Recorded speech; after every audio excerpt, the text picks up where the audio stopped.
In October 1962, the world teetered on the edge of annihilation during the Cuban Missile Crisis.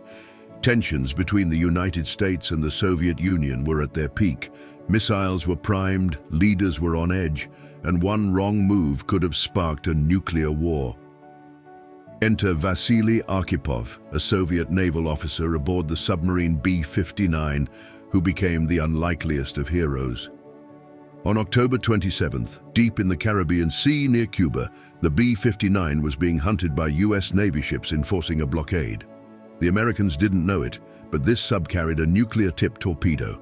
One shot could have obliterated a fleet and ignited World War III. For days, the Soviet crew had been cut off from Moscow, dodging depth charges that shook their vessel. Exhausted, low on air, and with temperatures inside soaring past 100 degrees Fahrenheit, the situation was dire. The sub's captain, Valentin Savitsky, thought war had already broken out above.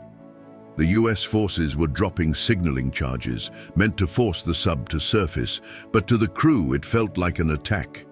Savitsky ordered the nuclear torpedo armed, shouting, "We're going to blast them now. We'll die, but we'll sink them all." His political officer agreed. Soviet protocol required all three senior officers to consent to a launch, and that's where Arkhipov stepped in. Vasily, the flotilla's second-in-command, was the only one who said no. He'd seen chaos before. Surviving a near-catastrophic radiation leak on the K-19 sub in 1961 taught him to keep a cool head. He argued they weren't under attack, just being signaled. With no contact from Moscow, the others were ready to gamble on apocalypse, but Arkhipov stood firm. He demanded they surface and check. His rank and resolve won out. The B-59 broke the surface, faced the US ships, and confirmed no war had started.